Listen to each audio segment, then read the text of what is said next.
नमस्कार, first India news के special programme health first में आप सभी का बहुत बहुत स्वागत है। आपके साथ मैं हूं आयुषी महर्षि और आज के इस एपिसोड में हमारे साथ में जो डॉक्टर हैं वो है तो राजस्थान से, लेकिन मुंबई में राजस्थान का नाम रोशन कर रहे हैं। आपके मन में अक्सर ये सवाल रहता होगा ना कि जो सेलिब्रिटीज हैं उनके डॉक्टर कौन होते होंगे, तो आज उसी सवाल का जवाब मैं आपके लिए लेकर आई हूँ। हमारे साथ में स्टूडियो में मौजूद है डॉक्टर गौतम भंसाली है, कंसल्टेंट फिजिशियन है बॉम्बे हॉस्पिटल से। सर बहुत स्वागत आपका फर्स्ट इंडिया पर। धन्यवाद जी, बहुत बहुत धन्यवाद आपका जी। सर शुरुआत मैं एक वीडियो के साथ में करूंगी। एक वीडियो आपके द्वारा बनवाया गया था जिसकी जो लॉन्चिंग थी वो देवेंद्र फडणवीस के द्वारा की गई थी और उनके जो सिंगर थे वो शान थे। सीपीआर को लेकर के एक वीडियो बनाना और लोगों को मोटिवेट करना, कहाँ से प्रेरणा मिली और कितना फायदा इससे मिला सर? जी, ये सीपीआर के बारे में अगर हमने डेटा निकाल के देखेंगे तो हमको मालूम पड़ेगा कि एवरी मिनट, हर मिनट 112 लोगों को हेल्थ से रिलेटेड और हार्ट से रिलेटेड प्रॉब्लम हो रही है। हार्ट से रिलेटेड 112 पेशेंट लोग पर मिनट में तकलीफ हो रही है हमारी कंट्री के अंदर। और एक बार इंसिडेंस ऐसा हुआ कि मेरा फ्रेंड है, उसके वाइफ के पास उसकी बहन मिलने के लिए गई, जयपुर की थी वो, और वो बॉम्बे गई थी अपनी बहन से मिलने के लिए। दोनों बहनें साथ में थी, बातें कर रही, गप्पे मार रही थी, सो रही थी। और सोते सोते रात को जो बहन जो जयपुर से बॉम्बे गई थी उसको हल्का सा छाती में दर्द हुआ। उसने उसको बताया, उसने उसको बोला कि थोड़ा सा एसिडिटी हुई होगी, एसिडिटी की गोली ले लो। गोली ले लिया, सो गई। फिर थोड़ी देर बाद देखा तो वो हल्का सा उसको चेस्ट डिस्कम्फर्ट हुआ और फिर वो उठ नहीं पाई, कोलैप्स हो गई। जैसे ही वो कोलैप्स हुई उसने अपने हस्बैंड को, मतलब मेरे दोस्त को उठाया, नींद से उठाया। दोनों एक दूसरे के ऊपर, उनके ऊपर पानी डाल रहे हैं, मालिश कर रहे हैं, फ़ोन लगा रहे हैं, डॉक्टर को कर रहे हैं, नर्स को बुला रहे हैं और फिर हॉस्पिटल लेके गए। तब तक जो एक इम्पोर्टेंट टाइम होता है, गोल्डन आवर, वो निकल गया और पेशेंट जब तक हॉस्पिटल पहुँचा, अनफॉर्चुनेटली 46 ईयर की वो लेडी थी और वो एक्सपायर हो गई, उसको बचा नहीं पाए। उसी से हमको देख के लगा कि क्यों ना हम लोग एक ऐसा टेक्निक नॉर्मल लोगों तक पहुंचाए जो हर आदमी कर सकता है। वहाँ पे हमने ये एक, मेरे को मोटिवेशन मिला कि सीपीआर जो गाना है, सीपीआर का जो एक टेक्निक है, सिर्फ डॉक्टर को ही पता हो ऐसा ज़रूरी नहीं है, एक नॉर्मल पर्सन को पता होनी चाहिए। और हमने उसको गाने के फॉर्मेट में कि नॉर्मल आदमी तक कैसे पहुँचे। पहले हमने सीपीआर को लेकर के बहुत सारे कैंप किए। मैंने जयपुर में कैंप किए, जोधपुर में किए, पाली में किए, महाराष्ट्र के अंदर औरंगाबाद, लातूर, लासूर, नासिक, कलवंड जो भी पिछड़ा इलाका, वहाँ पर भी, मुंबई में ट्रैफिक पुलिस वाले, हाउसिंग सोसाइटी, स्कूल, कॉलेजेस, बहुत सारी जगह कैंप किए। लेकिन फिर हमें लगा कि हम सोसाइटी के लास्ट पर्सन तक नहीं पहुँच पा रहे हैं। हर आदमी को सीपीआर सीखना चाहिए, हर आदमी को आना चाहिए। आज अगर आप देखा जाए तो यूके, यूएस वैसी कंट्रियों में स्कूल के करिकुलम में सीपीआर की ट्रेनिंग दी जाती है, हमारे यहाँ पर नहीं है। हमने प्राइम मिनिस्टर साहब को इसके बारे में एक पत्र भी लिखा कि स्कूल और कॉलेज में ये सिखाया जाना चाहिए और बहुत ही सिंपल टेक्निक है। फिर हमारे मन में ख्याल आया कि हमको इसको एक गाने के फॉर्मेट में पूरा चीज़ को सिखाना चाहिए। और एक दिन मनोज मुत्तसिर जो है, बहुत फेमस लिरिसिस्ट है, मेरे पास बैठे थे, अपने फादर का इलाज करवाने के लिए आए थे। मेरी उनसे बात हुई कि मेरी मन में एक ऐसी कल्पना है कि मैं ऐसा एक गाना बनाए और उसको करें। तो बोले डॉक्टर साहब अपन बैठते हैं और शुरू करते हैं। मैंने उनको टेक्निकल वर्ड दिए। फिर हमने हमारे जो इंडिया के फेमस कार्डियोलॉजिस्ट है 5-7 और, उनका भी मैंने इनपुट लिया कि मेरे को एक टेक्निकल वर्ड प्रॉपर चाहिए। कहीं ऐसा नहीं हो कि बाद में उसको लेके कुछ क्वेश्चन आ जाए कि इस गाने में ये चीज़ बराबर नहीं है, टेक्निक बराबर होनी चाहिए। फिर मैंने शान को फ़ोन किया, मैंने कहा एक ऐसा मैं सोशल अवेयरनेस का प्रोग्राम करना चाहता हूँ, एक गाना हमने लिखा है, तुमको गाना है। उसने बिना झिझक किए, कुछ भी नहीं, एक पैसा हमसे नहीं मांगा, न मनोज मुत्तसिर ने न शान ने। और इमीडिएटली उन्होंने बोला कि यस डॉक्टर साहब, ये तो बहुत अच्छा काम है, बहुत बढ़िया, सोसाइटी के लिए हमको भी इसको सीखने की ज़रूरत है। और उन्होंने उसको गाने के फॉर्मेट में गाया। मैंने देवेंद्र फडणवीस, हमारे महाराष्ट्र के चीफ मिनिस्टर है, मेरे को एक फंक्शन में थे, हम साथ में थे, मैंने बोला ऐसा हमने गाना बनाया है, 2-3 दिन में रेडी हो जाएगा, आपको लॉन्च करना है। He was also very excited कि आपने इतनी अच्छी चीज़ बनाई है जो सोसाइटी के लास्ट पर्सन तक काम आएगी, हम लोग मिलकर इसको लॉन्च करते हैं।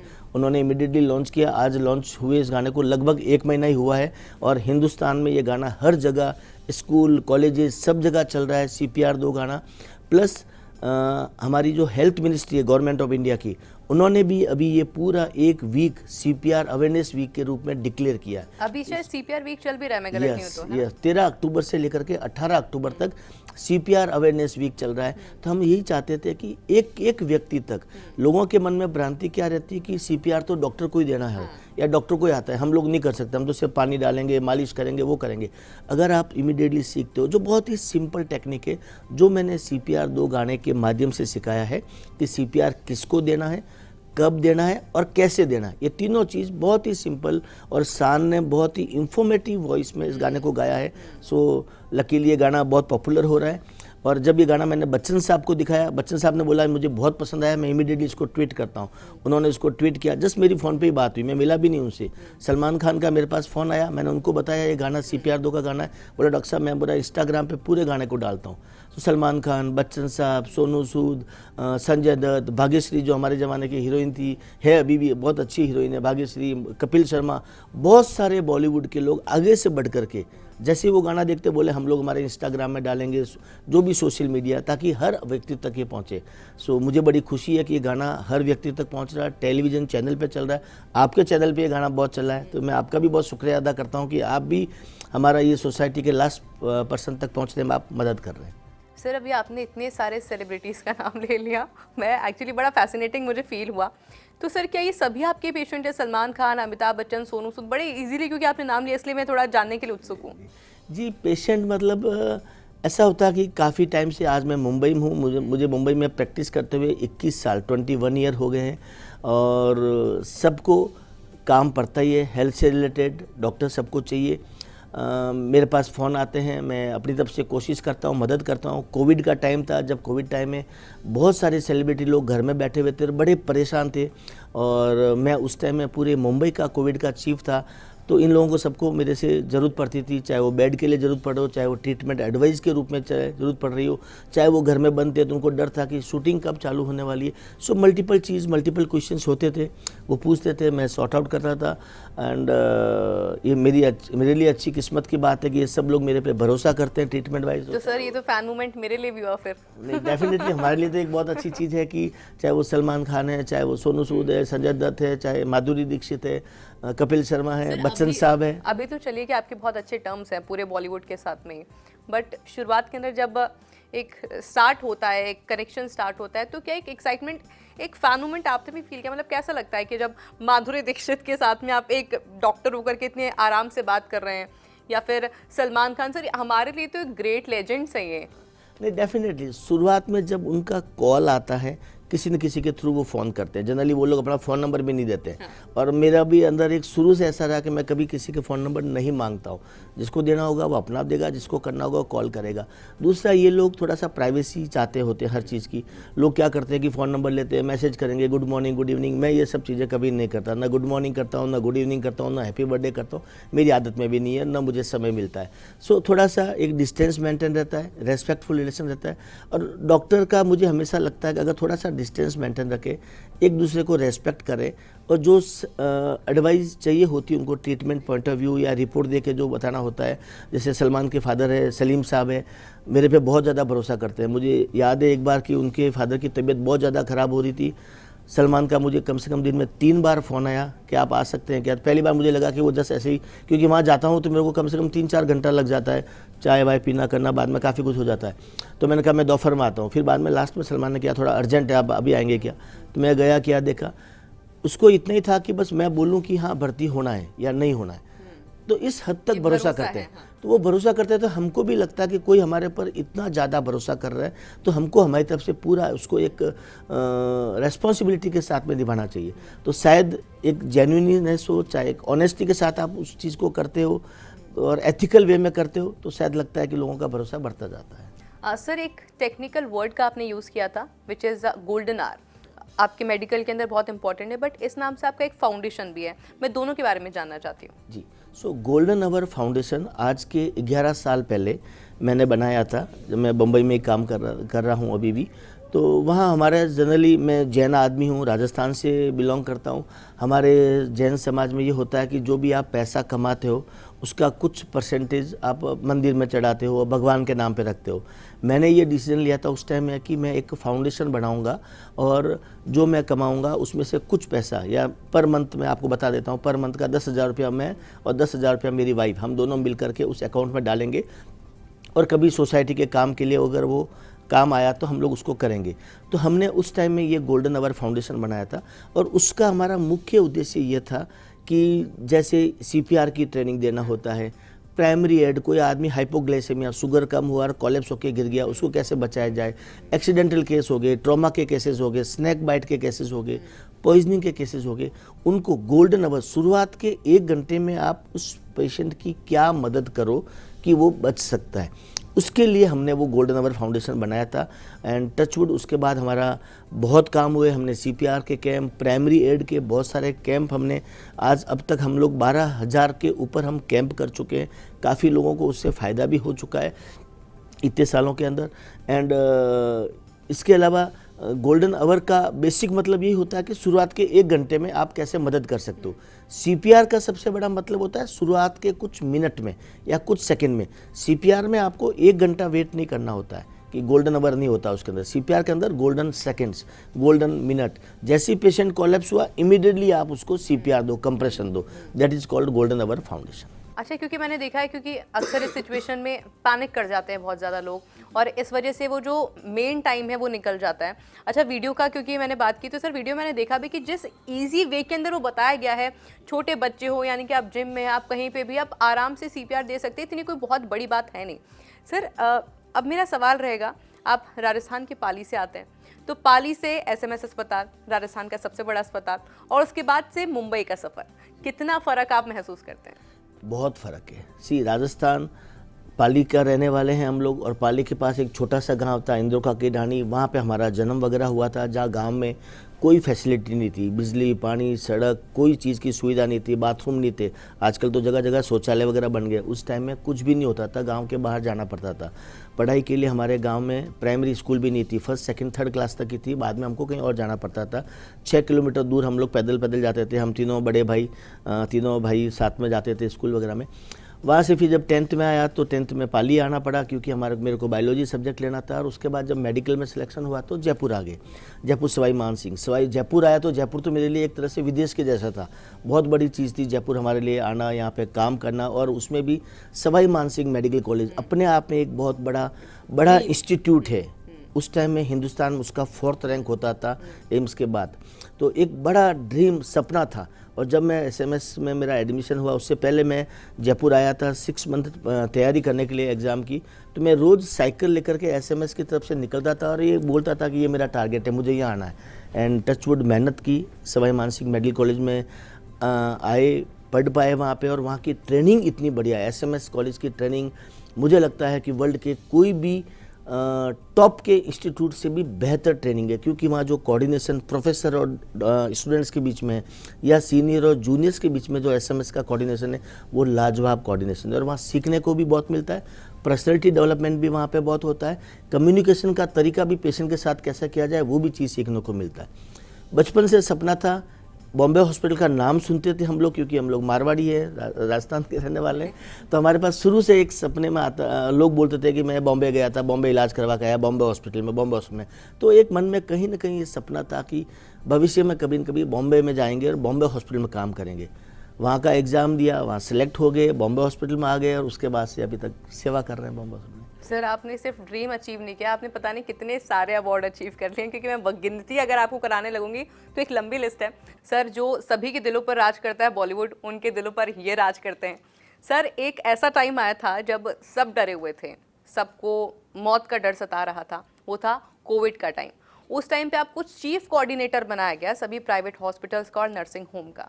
सर उस टाइम के बारे में कुछ बताइए प्लीज़। वो टाइम एक बहुत ही ख़राब टाइम था, बहुत ही नाजुक टाइम था। पूरे विश्व की निगाहें हमारे हिंदुस्तान पे थी। मुझे अभी भी याद है BBC की न्यूज़ आती थी, 2-4 जो बड़े न्यूज़पेपर आर्टिकल्स निकलते थे US के, उन्होंने लिखा था कि अभी तक तो कोविड चाइना में है और अमेरिका में है और इटली में आया है, अगर ये हिंदुस्तान में गया तो हिंदुस्तान बर्बाद हो जाएगा, हिंदुस्तान इसको कोप अप नहीं कर पाएगा। ये उस वक्त उन्होंने भविष्यवाणी की थी और BBC न्यूज़ चैनल पे बार बार चलाया गया था। हमको भी डर था कि मुंबई में आया या इंडिया में आया तो बहुत बड़ा तकलीफ हो जाएगा।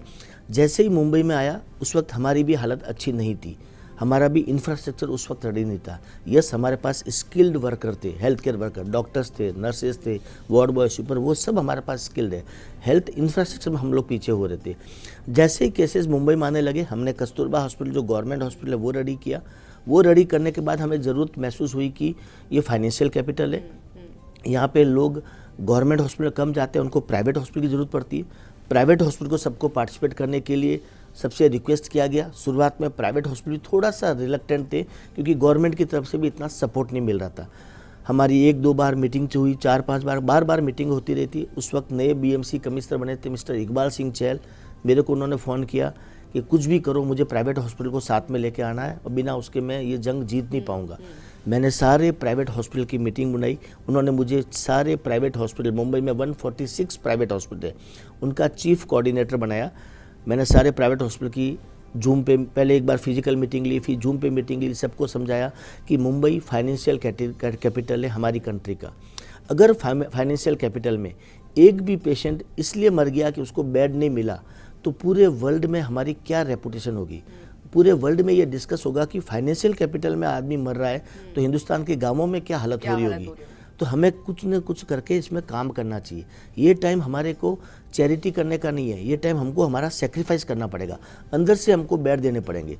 सारे प्राइवेट हॉस्पिटल ने एक ही स्वर में साथ मिल करके उस टाइम में काम किया और शुरुआत में हमारे पास में 32 बेड थे। कोविड का जब टाइम शुरू हुआ उसके विदिन 2 महीने के अंदर अंदर हमने 16,500 बेड प्राइवेट हॉस्पिटल के रेडी किए। उसमें 3,000 बेड हमने आईसीयू विद वेंटिलेटर के रेडी किए। इस तरह से एक प्राइवेट और गवर्नमेंट हॉस्पिटल का आपस में एक कोऑर्डिनेशन चलता रहा। डॉक्टरों ने मिलजुल करके काम किया और more than that private hospital ने उस वक्त में, गवर्नमेंट की ये थी कि भाई हमारा गरीब मरीज कहाँ जाएगा, पेशेंट के पास में इतना पैसा नहीं है, लोग घर में बैठे हैं, सैलरी नहीं है, जॉब नहीं है उनके पास में। प्राइवेट हॉस्पिटल ने भी ये डिसीजन लिया, हमारी सबकी मीटिंग हुई उसमें डिसीजन लिया कि जो गवर्नमेंट रेट है प्राइवेट हॉस्पिटल भी वही रेट लेगा और प्राइवेट हॉस्पिटल ने भी वही रेट पे काम किया। बॉम्बे हॉस्पिटल ने 100% गवर्नमेंट की रेट पे काम किया। बहुत सारे हॉस्पिटल को नुकसान भी हुआ इसके अंदर, बट हॉस्पिटल ने ये डिसीजन लिया कि नहीं, ये टाइम ठीक नहीं है। डॉक्टर गौतम, मैं बधाई दूंगी आपको इस चीज़ के लिए, क्योंकि जो मुंबई का परफॉर्मेंस था उस टाइम पे, जो मैनेजमेंट था, वो वाकई में काबिले तारीफ था। डेफिनेटली मुंबई के अंदर एक पेशेंट का ट्रीटमेंट, कोविड ट्रीटमेंट का बिल आता था 70,000, 80,000, 50,000 रुपया। हिंदुस्तान के दूसरे बड़े शहरों के अंदर, मैं नाम नहीं लेना चाहता, 4 लाख, 5 लाख, 10 लाख के बिल आते थे। सो एक बहुत ही और लोग डर रहे थे। और मैं आपको ये बहुत ही प्राउडली कहना चाहता हूँ कि मुंबई के अंदर एक भी पेशेंट इस वजह से नहीं मरा कि उसको बेड नहीं मिला। सब पेशेंट को बेड मिलता था, चाहे वो प्राइवेट में जाना चाहे, चाहे वो गवर्नमेंट सेक्टर में जाना चाहे, चाहे कोविड केयर सेंटर में जाना चाहे। सो इस तरह से हमने एक बड़ा अच्छा मैकेनिज्म तैयार किया। मीटिंग्स बहुत होती थी, लोग मिलजुल के काम करते थे और फिर काम होता गया। अच्छा, काम इतना अच्छा किया गया कि आपको कपिल शर्मा शो में भी बुलाया गया, इंडियन आइडल में भी आप गए, उसके बारे में कुछ बताइए सर। कपिल शर्मा शो में ये हुआ था कि कपिल का मेरे पास में पहली बार फ़ोन आया कि डॉक्टर साहब, हम आपका आपने कोविड में इतना काम कर रहे हैं, हम लोग रोज़ अखबार में आपके बारे में पढ़ रहे हैं, टीवी में पढ़ रहे हैं और रोज़ाना आपका इतना अवेयरनेस के भी बारे में चीज़ें आ रही है। मैं चाहता हूँ एक बार आकर के हमारे कपिल शर्मा शो में आप आइए और थोड़ा सा लोगों को बताइए। तो मैंने पहली बात तो कपिल को मना किया, प्लस उसके प्रोड्यूसर भी थे, अनुकल्प गोस्वामी, प्रोड्यूसर डायरेक्टर, उसको मैंने मना किया। मैं कहा देखो, तुम्हारा जो शो है वो हंसी मजाक का शो है, मैं ऐसे चीज़ में नहीं आना चाहता। ये टाइम बड़ा अलग टाइम है, लोग डरे हुए हैं, घबराए हुए हैं और ऐसे टाइम अगर हंसी मजाक करें और वो भी बीमारी के बारे में, तो ठीक नहीं लगेगा। लोगों को लगेगा कि हमारा और मजाक उड़ाया जा रहा है। तो कपिल ने बोला कि नहीं, हम लोग थोड़ा सा अलग तरीके से करेंगे। मैं कहा नहीं, मैं नहीं आ सकता। फिर 1 महीने बाद वापस फ़ोन आया, फिर उसके 1 महीने बाद वापस फ़ोन आया। ऐसा 3-4 बार उनके फ़ोन आए। तो मैंने उनसे कंडीशन रखी कि मैं कहा मेरे अलावा और भी डॉक्टर आएंगे, मैं अकेला नहीं आऊँगा, क्योंकि बहुत सारे डॉक्टर इसमें काम कर रहे हैं। दूसरा, कोई भी तरह का मजाक मस्ती इसमें नहीं होनी चाहिए, कोविड को लेकर के या पेशेंट्स को लेकर के या नर्सेज को लेकर के। कपिल ने हमारी सारी बातें मानी और मैंने कहा जस्ट एक सिंपल क्वेश्चन आंसर रखेंगे जिसमें लोगों के मन में जो कोविड को लेकर डर है वो डर निकल जाए और एक अवेयरनेस फैले कि कोविड के लिए हमें क्या सावधान रखनी है। आप बिलीव करेंगे, हमारा 90 मिनट का शो है, जो है 90 मिनट और लगभग 2 घंटा के आसपास हमारा डिस्कशन हुआ और उसमें से 80 मिनट का शो एडिट वगैरह करके 80 मिनट का शो वैसे का वैसा रिलीज हुआ। कोई पहले से तैयारी, कोई कुछ नहीं। उन्होंने क्वेश्चन पूछे, हम आंसर करते गए और बड़े ही लाइट मोमेंट के रूप में होते गए और वो शो बहुत हिट हुआ। कपिल ने मुझे बाद में फ़ोन करके बताया कि हमारी टीआरपी बहुत लो जा रही थी, आपका ये कोविड शो के बाद टीआरपी हमारी काफ़ी अच्छी बढ़ गई। लोगों की दिल की धड़कन, मैं कह रही हूँ कि शांत हुई होगी आपको सुन करके, क्योंकि उस टाइम पे तो लोग बहुत ही ज़्यादा डरे हुए थे और बहुत जरूरत थी सर उस टाइम पे उनको कोई सांत्वना दे, उनको कोई समझाए, क्योंकि सर कोविड अचानक आया, कोई जानता भी नहीं था कि कोविड आखिरकार है क्या। तो ऐसे में पहले उनको समझाना कि इतना पैनिक मत करिए और आपको करना क्या है वो बताया, वो बहुत जरूरी था। डेफिनेटली, और उसी डायरेक्शन में हमने काम किया, लोगों को ये समझाने का कि आप शांत रहिए, घबराइए मत। हालत ये थी कि बाप बेटी को छोड़ने हॉस्पिटल नहीं जा पा रहा है, भाई बहन को छोड़ने के लिए नहीं जा रहा है, डर रहे थे आपस में। आप बिलीव करेंगे कि मुंबई में हमारे पास में कोविड के टाइम में सिर्फ 32 एम्बुलेंस थी इनिशियली। फिर मुझे बीएमसी कमिश्नर ने बोला कि यार कल एक टीवी चैनल पे चल रहा था कि किसी ने एम्बुलेंस मंगवाया, प्राइवेट एम्बुलेंस मंगवाया और उसने उससे 25,000 रुपया चार्ज किया। हमारा नाम खराब हो रहा है, ये एम्बुलेंस वाला प्रॉब्लम कैसे सॉर्ट आउट करें। मैंने उनको बताया, मैं कहा साहब हालत ख़राब चल रही है, भाई बहन को छोड़ने हॉस्पिटल नहीं जा पा रहा है क्योंकि उसको लग रहा है कि उसकी वजह से उसको कोविड हो जाएगा। एक्चुअल में हमको एम्बुलेंस नहीं चाहिए, हमको ट्रांसपोर्ट के लिए एक व्हीकल चाहिए। शहर में इतनी सारी गाड़ियाँ, इतनी सारी ट्रेवल एजेंट है जो जिनकी सब गाड़ियाँ बंद पड़ी, चाहे वो टाटा सुमो, इनोवा हो, चाहे महिंद्रा गाड़ियाँ, बहुत सारी गाड़ियाँ बंद पड़ी है। मैं कहा सबको बुलाओ और ड्राइवर के और पेशेंट के बीच में एक एल्यूमिनियम की फॉइल लगाओ, ड्राइवर को 1 वीक का पीपी किट पहना दो। अब देखोगे गाड़ियाँ बढ़ जाएगी, हमारे पास एम्बुलेंस बढ़ जाएगी, इनोवा गाड़ियाँ सब सड़क पे खड़ी कर दो। आप बिलीव करोगे 4 दिन के अंदर हमारे पास में 32 एम्बुलेंस की जगह पे 796 एम्बुलेंस हमारे पास रेडी हो गई और हमने सड़क पे छोड़ दी। तो बड़ा एक अलग, और फिर बाद में हमने उस एम्बुलेंस को उबर पे भी कनेक्ट कर लिया फ्री ऑफ कॉस्ट। क्या लोग घर बैठे बैठे उबर से एम्बुलेंस मंगवा सकते हैं फ्री ऑफ कॉस्ट। सो लोगों ने बड़ा एक मेहनत किया, नए नए आइडिया आते गए, इनोवेटिव चीज़ें होती गई और काम होता गया। ये सब चीज़ें हुई है कोविड के टाइम पे, शायद हमें आइडिया भी नहीं होगा। डॉक्टर गौतम, एक बार फिर से आपको बधाई देना चाहूँगी, राजस्थान रत्न अवार्ड से आपको सम्मानित किया गया, क्या कहना चाहेंगे उसके बारे में? सबसे अच्छी बात तो ये है कि अपने ही घर के अंदर आकर के और अपने घर के लोगों के बीच में स्वागत होना या सम्मान करना, इससे बड़ी चीज़ आदमी के लिए कुछ नहीं हो सकती। जो आपके साथ में रोज़ रहता है और वो आपको अगर अप्रिशिएट करता है कि आज आप बहुत अच्छे लग रहे हो या आज आपका, क्योंकि वो आपको रोज़ देखता है और वो अप्रिशिएट कर रहा है, तो इसका मतलब बहुत कुछ होता है।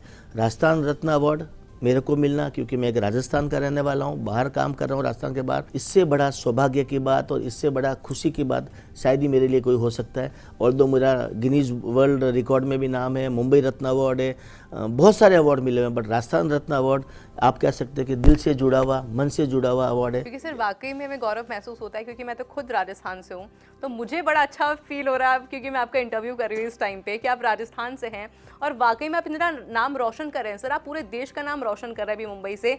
इतने कोविड पैंडेमिक की बात की जाए या फिर भी नॉर्मल, ये तो सीज़न भी अभी इसी तरह का चल रहा है कि लोग को इन्फेक्शन हो रहा है ना, लोग अब बुखार से परेशान हैं, तो अभी पीक सीज़न है इन सब चीज़ों का। सर अभी क्योंकि आप लगातार राजस्थान का जिक्र कर रहे हैं, अभी आप मुंबई में रहते हैं, पर जब आप राजस्थान आते हैं, अभी हम थोड़ी देर पहले जिक्र भी कर रहे थे, आपको याद हो तो, कि यादें आती हैं जब आप वापस जयपुर आते हैं, राजस्थान आते हैं, पाली जाते हैं, तो कैसा अटैचमेंट आप फील करते हैं, आप बताइए। अलग मज़ा आता है, बहुत अलग है राजस्थान का, मतलब जो सुख कह सकते हैं। आदमी जो अल्टीमेटली बाहर जाता है, कर्म भूमि अलग हो जाती है, आपका कमाने वगैरह की सब चीज़ें अलग हो जाती है, बट जो कहता है ना एक आत्मिक सुख, कि आपको अल्टीमेटली लगता है कि यह सेटिस्फेक्शन ये आके मिलता है अपनों के बीच, घर वालों के बीच, दोस्तों के बीच, वो शायद राजस्थान में ही है। और ये अपन प्राउडली कह सकते हैं कि पूरे कंट्री के अंदर ही नहीं, विश्व के अंदर कोई अगर स्टेट जो सबसे शांत प्रदेश है, जहाँ सब लोग एक दूसरे के साथ मिलजुल के रहते हैं, वो राजस्थान है। बहुत अच्छा लगता है जब मैं जयपुर आता हूँ, मेरे एसएमएस मेडिकल कॉलेज के सब दोस्त लोग मिलते हैं। अभी हमारी कॉलेज की 25वीं रीयूनियन हुई थी, सब लोग मिले थे, सब लोग बड़े बड़े डॉक्टर बन गए, कोई यूएस में है, कोई लंदन में है, कोई जयपुर में है, कोई दिल्ली में है, कोई बॉम्बे में है, बट यहाँ आने के बाद में सब एक साथ हो जाते हैं। वही हमारी एक चाय की थड़ी है, वहाँ थड़ी पर जाके बैठते हैं, गपशप मारते हैं, अलग ही मज़ा आता है। पहले वही चाय की थड़ी पे बैठते थे हम लोग, 50 रुपये का बिल आता था तो एक दूसरे का मुंह देखते थे कि पेमेंट कौन करेगा। अभी हर कोई मिलके करता है, यार 50 रुपया कुछ भी नहीं, तो एक बड़ा अलग फ़र्क है। एक सक्सेस का मज़ा है, लोगों के साथ बैठने का मज़ा है, और राजस्थान का जो चार्म है, मुझे लगता है ये चार्म, जो स्वाद है, चार्म भी है, स्वाद भी है।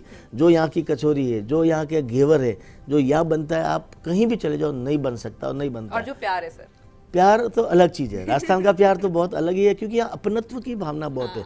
लोगों में आपस में एक दूसरे के साथ बड़ा, मतलब दिल के साथ बहुत अच्छे हैं। हम लोग बम्बई में बैठे बैठे कई बार बॉम्बे में ये बात भी करते हैं कि आप राजस्थान चले जाओ, जोधपुर चले जाओ, जयपुर चले जाओ, और किसी को जाके आप पूछो कि भाई विद्याधर नगर का रास्ता किधर है या मानसरोवर का रास्ता किधर है, तो वो आदमी अपना काम छोड़ देगा, वो आपको अपने स्कूटर पे बैठा के, गाड़ी में बैठा के छोड़ कर जाएगा। ये जो एक कल्चर, संस्कृति है, मुझे लगता है वो मेंटेन रहनी चाहिए और रह भी रही है। सर सीपीआर को लेकर के आप लगातार जागरूक कर रहे हैं। अभी हम लोग देख रहे हैं कि जो मोस्टली केसेस आ रहे हैं वो कार्डियक अरेस्ट के आ रहे हैं।